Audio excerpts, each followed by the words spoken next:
ಉದ್ಯಮಿ ಸಕ್ಲೇಶ್ ಕುಮಾರ್ ಅವರನ್ನು ಗಡೀಪಾರು ಮಾಡಿ ಚಿಂತಾಮಣಿ ನಗರದಲ್ಲಿ ಭಾರತೀಯ ಕಿಸಾನ್ ಸಂಘ ಒತ್ತಾಯ.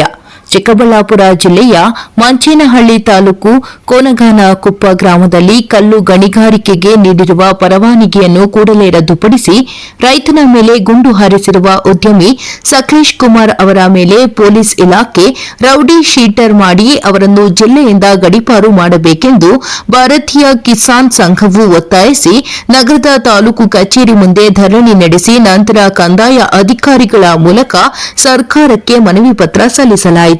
ಈ ಸಂದರ್ಭದಲ್ಲಿ ಭಾರತೀ ಕಿಸಾನ್ ಸಂಘದ ತಾಲೂಕು ಅಧ್ಯಕ್ಷ ಪಿಎನ್ ಕೃಷ್ಣಪ್ಪ, ತಾಲೂಕು ಕಾರ್ಯದರ್ಶಿ ಕೆಂಪದೇನಹಳ್ಳಿ ಪ್ರಕಾಶ್, ಜಿಲ್ಲಾ ಪ್ರಧಾನ ಕಾರ್ಯದರ್ಶಿ ಆನಂದ್, ಜಿಲ್ಲಾ ಸದಸ್ಯ ಶೆಟ್ಟಿಹಳ್ಳಿ ವೆಂಕಟರೆಡ್ಡಿ, ಎನ್ ರಾಮಪ್ಪ ನಾಯ್ಡು, ವೆಂಕಟರಾಮಪ್ಪ, ಬನಹಳ್ಳಿ ರವೀಂದ್ರಗೌಡ, ಶ್ರೀರಾಮಪ್ಪ, ನರಸಿಂಹಪ್ಪ, ಕೇಶವರೆಡ್ಡಿ, ಗುರಪ್ಪ, ನಾರಾಯಣಪ್ಪ, ಶಿವಾನಂದ್, ಶ್ರೀನಿವಾಸ್ ರೆಡ್ಡಿ ಸೇರಿ ಇನ್ನೂ ಹಲವರು ಉಪಸ್ಥಿತರಿದ್ದರು. ವರದಿ ರವಿಕುಮಾರ್, ಎನ್ಕೆಎಸ್ ಟಿವಿ4, ಚಿಂತಾಮಣಿ.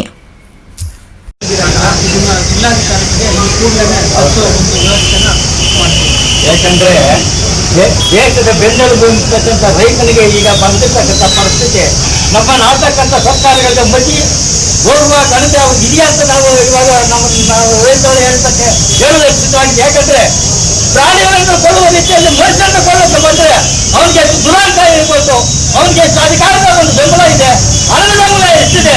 ಆದ್ದರಿಂದ ಕೂಡಲೇ ನಾವು ಬಲ ಹಾಗೂ ದುಡ್ಡಿನ ಬಲದ ಒಂದು ವೀರಾವೇಶದಲ್ಲಿ ಅವರು ಗನ್ನನ್ನು ತೆಗೆದು ಕಾರಿಂದ ಶೂಟ್ ಮಾಡಿರ್ತಾರೆ. ಇಂಥವ್ರಿಗೆ ಏನಿವತ್ತು ಗಡಿಪಾರು ಮಾಡಿ ಅವರ ಒಂದು ಕ್ರಷರ್ನ ಲೈಸೆನ್ಸ್ ಅನ್ನು ಶಾಶ್ವತವಾಗಿ ರದ್ದು ಮಾಡಬೇಕು, ಅವ್ರನ್ನ ಜೈಲಿಗೆ ಹಾಕಬೇಕು. ಏನು ಈ ಜಿಲ್ಲೆಯಲ್ಲಿ ಈಗ ಮಂತ್ರಿಗಳಿದ್ದಾರೆ, ಉಸ್ತುವಾರಿ ವಹಿಸಿಕೊಂಡಿದ್ದಾರೆ, ತಾಲೂಕು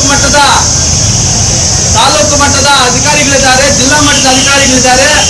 ಜಿಲ್ಲಾ ಡಿಸಿ ಅವರು ಇದನ್ನ ಒಪ್ಪಿಕೊಂಡು ವರಿಷ್ಠಾಧಿಕಾರಿಗಳು ಇದನ್ನು ವಹಿಸಿಕೊಂಡು ಇವ್ರನ್ನ ಕೂಡಲೇ ಏನು ವಜಾ ಮಾಡಬೇಕು, ಗಡಿಪಾರು ಮಾಡಬೇಕು. ನೆಕ್ಸ್ಟ್ ಈ ತರ ಯಾವುದೇ ತಾಲೂಕಲ್ಲಿ ಜಿಲ್ಲೆಯಲ್ಲಿ ಆಗದಂತೆ ತಡೆ ವಹಿಸ್ಬೇಕಂತ ನಾವು ಈಗ ಈ ಮೂಲಕ ಕೊಡ್ತಾ ಇದ್ದೀವಿ. ಈಗ ನಾವು ತಾಲೂಕು ದಂಡಾಧಿಕಾರಿಗಳ ಅನುಪಸ್ಥಿತಿಯಲ್ಲಿ ಅವ್ರ ಸಿಬ್ಬಂದಿಗೆ ನಾವು ಮೆಮೊರಾಂಡಮ್ ಕೊಡ್ತಾ ಇದ್ದೀವಿ.